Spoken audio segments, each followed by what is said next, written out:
Hello everyone, welcome to my channel Aviral Dhara. और अभी हम जिस टॉपिक को आज डिस्कस करने जा रहे हैं वो हैं दाब की पेटियां या वो हमारी पृथ्वी पर वायु दाब की पेटियां, जिसको हम लोग बोलते हैं pressure belts of the world. तो आप यहाँ पर देख सकते हैं pressure belts of the world, इसको हम स्टडी करेंगे। अब आप देखेंगे कि जो हमारी अर्थ है, हमारी जो पृथ्वी है, हमारी पृथ्वी पर लगभग 7 प्रेशर बेल्ट है टोटल। याद रखिएगा इस चीज को। There are around 7 pressure belts on our earth. और इन्हीं प्रेशर बेल्ट्स के मतलब जो है वो डेवलप होने के कारण से हवाएं जो है वो बहती हैं। तो आइए देखते हैं कि कौन कौन सी 7 प्रेशर बेल्ट्स हैं। आप यहाँ पर देखिए, जो हमारी ये इक्वेटोरियल लाइन है 0 डिग्री, आप यहाँ पर देख सकते हैं। 0 डिग्री के नॉर्थ में 5 डिग्री तक और उसके साउथ में 5 डिग्री तक, मतलब उत्तर और दक्षिण में 5-5 डिग्री तक जो बेल्ट यहाँ पर विकसित हुई है, इसको बोला जाता है इक्वेटोरियल लो प्रेशर बेल्ट, या इसको बोलते हैं विषुवत रेखीय निम्न दाब की पेटी।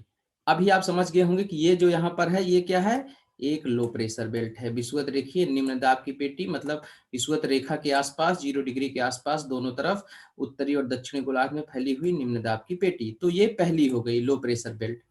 फिर आप देखेंगे कि लगभग उसी सेम तरीके से नॉर्थ में भी प्रेशर बेल्ट्स का डेवलपमेंट हुआ है, और सेम तरीके से जो सदर्न हेमिस्फीयर है, दक्षिणी गोलार्ध है, उसमें भी प्रेशर बेल्ट्स का डेवलपमेंट हुआ है। अब आप यहाँ पर देखिए, जो दूसरी प्रेशर बेल्ट है दोनों साइड में, इधर साइड में भी और इधर साइड में भी, मतलब उत्तरी गोलार्ध नदर्न हेमिस्फीयर और दक्षिणी गोलार्ध दोनों साइड में। तो 25 से लेकर के 35 जो आपका ये लाइंस हैं, जिनको अक्षांश बोलते हैं या जिनको क्या बोलते हैं, लैटिट्यूड। सो 25 से 35 का डिग्री का जो लैटिट्यूड है, उसके बीच में जो दूसरी प्रेशर बेल्ट डेवलप हुई है, उसको mid latitudinal pressure high pressure belt बोला जाता है, या इसी को टेम्परेट हाई प्रेशर बेल्ट भी बोलते हैं, या इसी को सब ट्रॉपिकल हाई प्रेशर बेल्ट भी कहीं कहीं लिखा जाता है। और हिंदी में इसी को बोला जाता है शीतोष्ण कटिबंधीय उच्च दाब की पेटी, या इसी को कभी कभी लिख देते हैं mid latitudinal high pressure belt. तो एकदम से आप इसको समझ सकते हैं आराम से कि यहाँ पर दोनों तरफ दोनों गोलार्धों में जो 25 से 35 के आसपास प्रेशर बेल्ट है, वो कैसी प्रेशर बेल्ट है, हाई प्रेशर की है, मतलब उच्च दाब की पेटियां हैं। तो यहाँ पर निम्न दाब की हुई बीच में इक्वेटर के पास, फिर दोनों तरफ उच्च दाब की पेटियों का विकास हुआ है। उसके बाद हम थोड़ा सा और ऊपर जाते हैं, लगभग हम पहुंचते हैं 55 टू 65। तो 55 से जो 55 से 65 के बीच में है दोनों साइड में, आप यहाँ पर देखिए 55 से 65 के बीच में यहाँ पर एक बेल्ट है, प्रेशर बेल्ट है, जो कि कैसी है, अब आप देखिए यहाँ पर लो प्रेशर बेल्ट है ये। ठीक है, निम्न दाब की पेटी है जो 55 से 65 के बीच में, that is low pressure belt. तो ये जो लो प्रेशर बेल्ट है, इसको बोलते हैं सब पोलर लो प्रेशर बेल्ट। सब पोलर लो प्रेशर बेल्ट, या इसी को बोल देते हैं उपध्रुवीय निम्न वायु दाब की पेटी। तो सब पोलर लो प्रेशर बेल्ट यहाँ पर लिखा हुआ है, हिंदी में इसको क्या बोलते हैं, उपध्रुवीय निम्न वायु दाब की पेटी। दोनों साइड में डेवलपमेंट हुआ है उपध्रुवीय निम्न वायु दाब की पेटी। तो ये हो गई। फिर इसके ऊपर जब हम 90 डिग्री के आसपास जाते हैं, मतलब हमारे जो पोलर रीजन है, आप यहाँ पर देख सकते हैं दोनों पोल्स हैं, दोनों ध्रुव हैं, उत्तरी ध्रुव उत्तर की साइड तरफ, दक्षिणी ध्रुव दक्षिण की तरफ।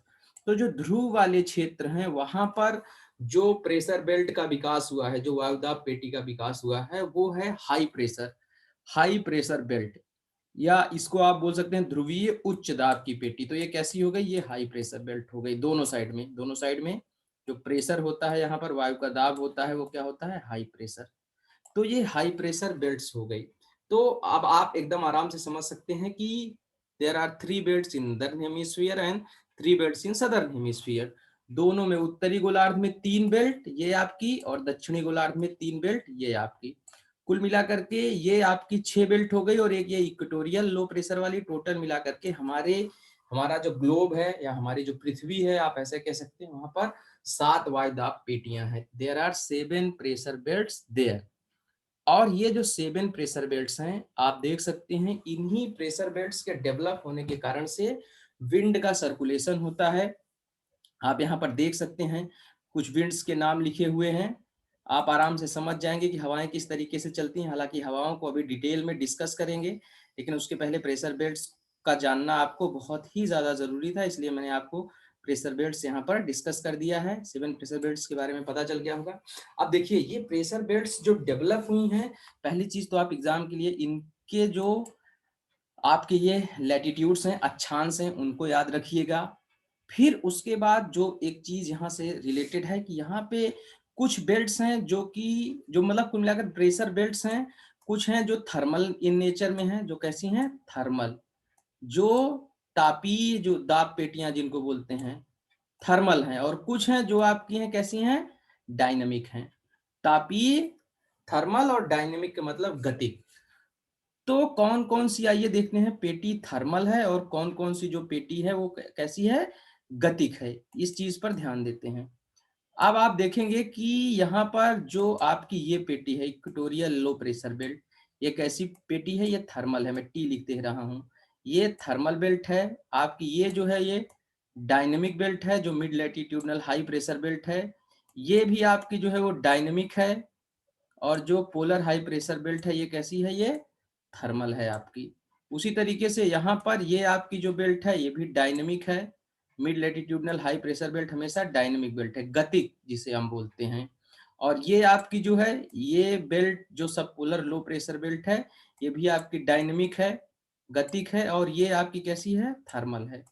तो आप देख लीजिए कि इसमें से जो लगभग 4 पेटियां हैं, सब polar low pressure belt, mid latitudinal या टेम्परेट हाई प्रेशर बेल्ट, वही मिड लैटिट्यूडनल या टेम्परेट हाई प्रेशर बेल्ट, सब पोलर लो प्रेशर बेल्ट। ये डायनेमिक फैक्टर या गतिक कारकों के कारण उत्पन्न हुई हैं।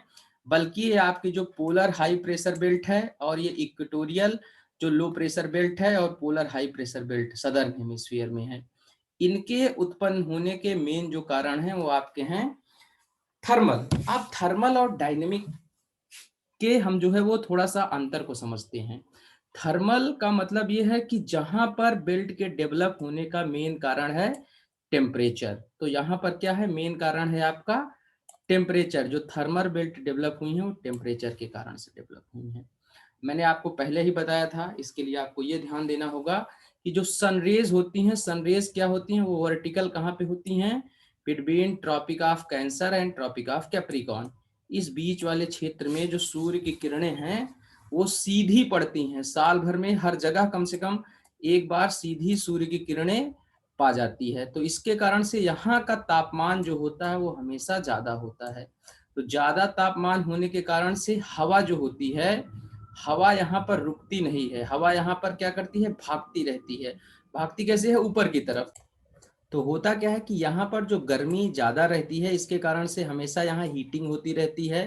हीटिंग होने के कारण से एयर जो होती है वो हमेशा राइज होती है ऊपर की तरफ। ऊपर की तरफ हवा जो है वो उठ करके भागती है। तो जहाँ हवा ऊपर उठ करके भागती है, मतलब अगर आप इसको यहाँ पे समझिए कि ये हमारी ग्राउंड सरफेस है, अगर ये बीच वाला एरिया इक्वेटोरियल या विषुवत-रेखीय क्षेत्र है या विषुवत-रेखीय निम्न दाब की पेटी है, तो हवा कैसे भागेगी, हवा ऊपर की तरफ भागेगी। ये सरफेस हीट होगी, गर्म होगी और हवा हमेशा ऊपर की तरफ भागेगी। तो हवा के द्वारा पृथ्वी पर डाला गया जो प्रेशर है वही है एटमॉस्फेरिक प्रेशर। हवा के द्वारा, हवा के भार द्वारा पृथ्वी पर डाला गया दबाव। ठीक है, तो जो प्रेशर यहाँ पर पड़ता ही नहीं, हवा ऊपर भाग जाती है तो दबाव कम हो जाता है। इसलिए यहाँ पर निम्न दाब की पेटी का डेवलपमेंट हुआ है। इक्वेटोरियल एरिया में एयर क्या हो रही है, ऊपर उठ जा रही है। अभी आपको ये आराम से समझ में आ गया होगा कि ये थर्मल कैसे है। हाई टेम्परेचर के कारण से ये थर्मल है, क्योंकि एयर सरफेस के पास रुक नहीं पाती है। एयर क्या होती है, सीधा वर्टिकली, सीधा ऊपर की तरफ ऐसे 90 डिग्री का कोण बनाती हुई उठ जाती है लगभग। उठने के बाद ऊपर जाकर के हवा ठंडी होती है। ठंडी होने के बाद क्या होती है, हवा धीरे धीरे भागना शुरू करती है किधर की तरफ, अपर सरफेस जिसे मैं बोल रहा हूँ, ये भागना शुरू करती है मिड लेटिट्यूडनल एरियाज की तरफ, या जिसे टेम्परेट हाई प्रेशर बेल्ट कहते हैं। तो टेम्परेट हाई प्रेशर बेल्ट की तरफ हवा आप देखेंगे भाग करके आती है, दोनों गोलार्धों में ऐसे ही होता है। यहाँ पर टेम्परेट हाई प्रेशर की तरफ हवा भाग करके आई। उसी समय होता क्या है कि आपके जो पोलर रीजन्स होते हैं, सरफेस पे जो जमीन की हवा होती है, आप देखेंगे कि ये यहाँ पर काफी ठंडी होती है। पोलर रीजन पे आप देखेंगे कि जो सनरेज हैं वो कैसी मिलती हैं, वो तिरछी होकर के मिलती हैं, वर्टिकल नहीं मिलती हैं। यहाँ पे कैसी, ऑब्लिक सनरेज मिलती हैं। 6 महीने सर्दियां होती हैं, 6 महीने गर्मियां होती हैं, ये आप आराम से पढ़े होंगे, आपने समझा होगा। अब होता क्या है, यहाँ अत्यधिक सर्दी होने के कारण से, अगर आप समझिए कि इधर पोलर रीजन है ये, यहाँ पर अत्यधिक सर्दी है, तो अत्यधिक सर्दी होने के कारण से यहाँ क्या होता है, एटमॉस्फेयर कंप्रेस होता है। कंप्रेस होता है मतलब हवाएं नीचे की तरफ भागती हैं यहाँ पर, और भाग करके यहाँ ऊपर से हवा क्या हो रही है, नीचे भाग करके आ रही है यहाँ पर, और भाग करके फिर ये खिंचती है हवा। जैसे यहाँ पर हाई प्रेशर का डेवलपमेंट हुआ है, तो हाई प्रेशर से लो प्रेशर की तरफ, इधर की तरफ सरफेस एयर चलती है। ये आप समझिए, जो ग्राउंड एयर है यहाँ की तरफ आती है सब पोलर लो प्रेशर बेल्ट की तरफ। अब जब ये एयर यहाँ पर आती है, और उसी समय आप ये देखोगे कि यहाँ से जो mid latitudinal high pressure belt है, यहाँ से सरफेस पे हवाएं, मतलब जो धरातलीय पवने होती हैं, वो चल करके कहाँ पे आती हैं, वो चल करके आती हैं हाई प्रेशर एरिया से लो प्रेशर एरिया की तरफ, सब पोलर लो प्रेशर बेल्ट की तरफ। और यहाँ पर जैसे आई, अब ये हवा कैसी होगी, ये हवा थोड़ा सा हाई टेम्परेचर, मतलब इधर की हवा का तापमान, जाहिर सी बात है इधर की हवा जो पोलर ध्रुवीय पवने हैं उनसे ज्यादा होगा, तो ये लो टेम्परेचर एयर होती है, और ये आपकी होती है हाई टेम्परेचर, जो mid latitudinal high pressure belt की तरफ से चलती हैं। ये दोनों यहाँ पर टकराती हैं। टकराने के बाद क्या होता है, जो आपकी ठंडी हवा होती है ये भारी होती है, तो ठंडी हवा भारी होने के कारण से हमेशा नीचे घुसने का प्रयास करती है, और गर्म हवा हल्की होकर के यहाँ पे उठने का प्रयास करती है। तो लो प्रेशर यहाँ पर भी डेवलप होता है। कहाँ पर, सब पोलर रीजन में लो प्रेशर है। कैसे है, क्योंकि यहाँ पर दो एयर कन्वर्ज हो रही हैं, इधर से आने वाली गर्म हवा हॉट एयर, और इधर से आने वाली कोल्ड एयर जिसका टेम्परेचर लो होता है, दोनों कन्वर्ज होती हैं यहाँ पर। गर्म हवा नीचे घुसने की कोशिश करती है, और सर्द हवा जो होती, सॉरी, सर्द हवा नीचे घुसने की कोशिश करती है, और गर्म हवा जो होती है ये ऊपर उठने की कोशिश करती है। यहाँ पर आप देखिए, गर्म हवा ऊपर उठी, ऊपर उठ करके गई, फिर धीरे धीरे ऊपर जैसे जैसे जाती है हवा, ये इसका तापमान भी घटने लगता है। अब जब इसका तापमान यहाँ पर ऊपर घटने लगता है, तो फिर ये भागती है, ये दो पार्ट में बढ़ जाती है, ये इधर भागेगी और फिर ये इधर भागेगी। तो यही जब ये पोलर की तरफ, पोलर रीजन की तरफ भागती है यही हवा, जा करके, यहाँ पे मैं आपको थोड़ा सा कलर चेंज करके दिखाता हूँ, जब यही हवा भाग करके आती है पोलर रीजन की तरफ, और यहाँ जैसे जैसे पोलर रीजन की तरफ आती है और ठंडी होती जाती है, ठंडी होकर के ये सिंक करती है पोलर रीजन पे। तो जाहिर सी बात है, जहां एयर सिंक कर रही है लो टेम्परेचर के कारण से, यहाँ पर हाई प्रेशर, जहां एयर सिंक करेगी वहां सिंपल सी बात है हाई प्रेशर का डेवलपमेंट होता है। जहां हवा नीचे बैठेगी वहां जो प्रेशर बेल्ट का डेवलपमेंट होगा वो हमेशा हाई प्रेशर बेल्ट रहेगी, ठीक है ना, उच्च दाब की पेटी रहेगी। तो यहाँ पर जो मेन फैक्टर है टेम्परेचर, लेकिन थोड़ा थोड़ा रोल डायनेमिक फैक्टर भी प्ले करते हैं, क्योंकि विंड नीचे की तरफ भागती है और हाई प्रेशर को और ज्यादा हाई करती है यहाँ पर।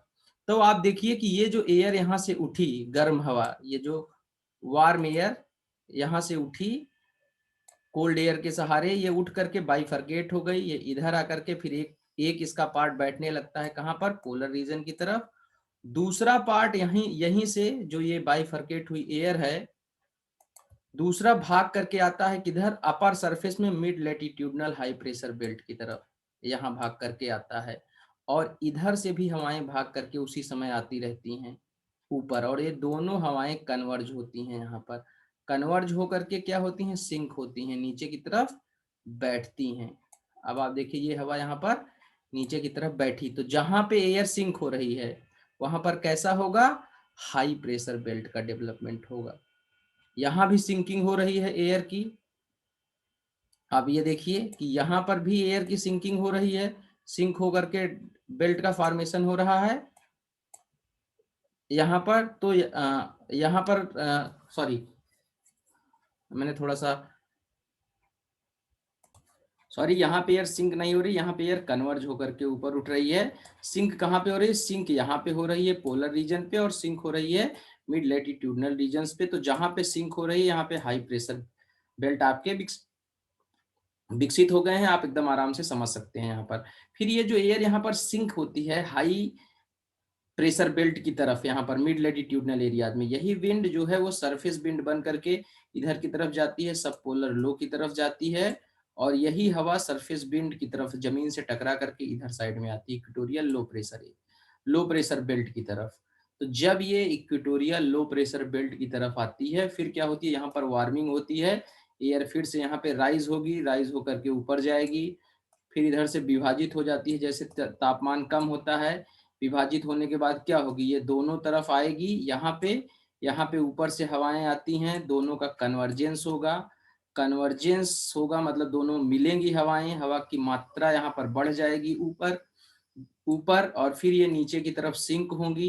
तो जब सिंक होंगी तो यहाँ पर डेवलप करेंगी किसका, हाई प्रेशर बेल्ट का डेवलपमेंट करेंगी, और फिर ये एक पार्ट हवा का इधर आ जाएगा, और एक ये बट करके हवा इधर की तरफ भागेगी, इधर भागेगी सब पोलर लो प्रेशर बेल्ट की तरफ। अब इधर से आने वाली ठंडी हवाएं, ये जो कोल्ड विंड आ रही हैं, आप यहाँ पर देखिए, ये कन्वर्ज होती हैं इनसे, यहाँ पर कन्वर्जेंस होता है, और हवा क्या हो रही, कन्वर्जेंस होने के बाद जो गर्म हवा आती है इधर से, ये गर्म हवा ऊपर उठती है। तो गर्म हवा जब ऊपर उठ करके यहाँ पर जाएगी, तो ऊपर उठने के बाद ये गर्म हवा फिर से बाइफरकेट होकर के इधर की तरफ भागती है, और यही हवा जो होती है वो आपकी इधर की तरफ यहाँ पर भागती है ऊपर पोलर हाई प्रेशर बेल्ट की तरफ, और फिर जा करके यहाँ पर सिंक होती है, और सिंक होने के बाद यहाँ से फिर ये भाग करके आपकी आती है किधर की तरफ, फिर ये mid latitudinal high pressure belt की तरफ भाग करके आती है। तो आप यहाँ पर देखिए कि एक सेल का फॉर्मेशन ऐसे हो रहा है, यहाँ पर ऐसे हवा चलती है, मैं आपको सेल को आराम से थोड़ा सा समझाता हूँ। यहाँ पर हवा आई, यहाँ पर ऐसे उठी, उठने के बाद ऊपर गई, फिर ये भाग करके ऐसे आई, एक सेल आपकी ये बन गई। यहाँ पे एयर यहाँ से जाती है इधर, यहाँ से भाग करके ऐसे आई, और एक यहाँ पर सिंक हो गई। तो एक सेल का फॉर्मेशन आपका ये हो रहा है ऐसे, और एक तीसरी सेल का फॉर्मेशन आपका जो है वो जो होता है वो होता है इधर साइड में। ये यहाँ से एयर यहाँ उठ करके फिर यहाँ पे गई, फिर भाग करके आपकी इधर पोलर हाई प्रेशर बेल्ट की तरफ आई, वहां सिंक हुई, हाई प्रेशर का बेल्ट का डेवलपमेंट हुआ, और ये भाग करके आपकी यहाँ पर आई। तो ये एक सेल का फॉर्मेशन ऐसे ही दोनों हेमिस्फीयर में होता है।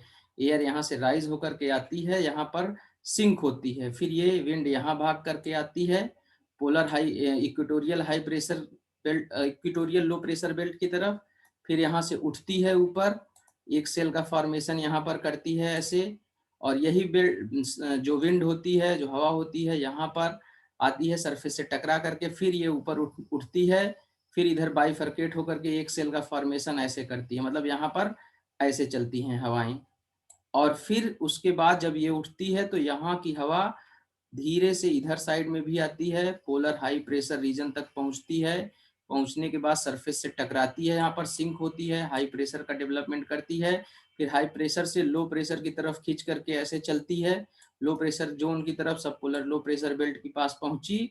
तो उसी पहुंचने के बाद क्या होता है, अब ये हवा कैसी है, कोल्ड है, ठंडी हवा है, और इधर से जो हवाएं ऐसे आती हैं, ये हवाएं होती हैं गर्म आपकी, इधर से गर्म हवाएं आती रहती हैं, तो गर्म हवा और ठंडी हवा टकराएगी, तो याद रखिएगा ठंडी हवा हमेशा भारी होती है, और जो गर्म हवा होती है, warm air is always lighter and cold air is always heavier. तो ये आपकी जो गर्म हवा होगी ये ऊपर उठ जाएगी, ऊपर उठने के बाद फिर यही भाग करके ऐसे इधर आती है, एक सेल बनाती है, और एक सेल ये आपकी भाग करके इधर बनाती है। तो ये हमारी प्रेशर बेल्ट्स थी, जो कि कैसी हो सकती हैं, ये थर्मल हो सकती हैं या ये डायनेमिक हो सकती हैं। थोड़ा सा मैंने ज़्यादा समय ले लिया इसको आपको समझाने में, अभी हम इन बेल्ट्स को जो है वो और अच्छे से समझेंगे नेक्स्ट स्लाइड में। फिलहाल अभी आपको प्रेशर बेल्ट्स आराम से समझ में आ गई होंगी। थोड़ा सा मैं आपको अगली स्लाइड में इन चीज़ों को और अच्छे तरीके से दिखा देता हूँ। अब मैंने जो आपको पिछली स्लाइड में समझाया वही चीज़ें यहाँ पर एक सर्कुलेटरी फॉर्म में बनी हुई हैं, देख रहे हैं आप, यहाँ पर एयर राइज हो रही है, राइज होकर के इधर की तरफ भाग करके आ रही है, फिर उसके बाद बाइफरकेट हो रही है इधर और इधर की तरफ, और फिर यहाँ पर कोल्ड एयर और वार्म एयर कन्वर्ज हो रही हैं। आप देख सकते हैं यहाँ पर इधर से गर्म जो हवा आ रही है कैसी है, ये इसका टेम्परेचर ज़्यादा है, ये हॉट एयर है, और इधर की जो एयर है ये कोल्ड एयर है, hot air cold air converge हो रही हैं। फिर ये एयर जो होती है हॉट एयर कोल्ड एयर के सहारे ऊपर उठ जाती है, ऊपर जा करके ठंडी होती है, और भाग करके यही फिर से अपर एयर मास के फॉर्म में, ऊपरी वायुराश के फॉर्म में जो है वो भाग करके इधर आती है, यहाँ पर हवाएं कन्वर्ज होकर के नीचे बैठती हैं।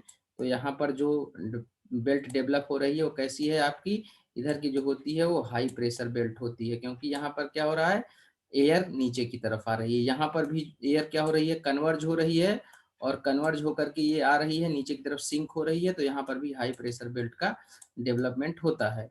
ओके, तो टेम्परेचर जहां पर एयर कन्वर्ज होकर के नीचे बैठती है वहां हमेशा हाई प्रेशर बेल्ट बनती हैं। मेन रोल इसमें टेम्परेचर प्ले करता है, तापमान, लेकिन एयर का सिंक होना भी नीचे रोल प्ले करता है। तो इसके कारण से ये थर्मल मेजर जो रोल होते हैं वो थर्मल फैक्टर्स काम करते हैं, लेकिन जो डायनेमिक फैक्टर्स हैं वो भी यहाँ पर काम करते हैं कहीं ना कहीं। अर्थ का रोटेशन भी हमेशा प्रेशर बेल्ट्स के डेवलप होने में जो है वो एक बहुत बड़ा रोल प्ले करता है। तो इस तरीके से अभी आप समझ गए होंगे कि यहाँ से एयर नीचे बैठी, फिर ये यहाँ पर आती है, वो हीट होकर के ऊपर उठती है।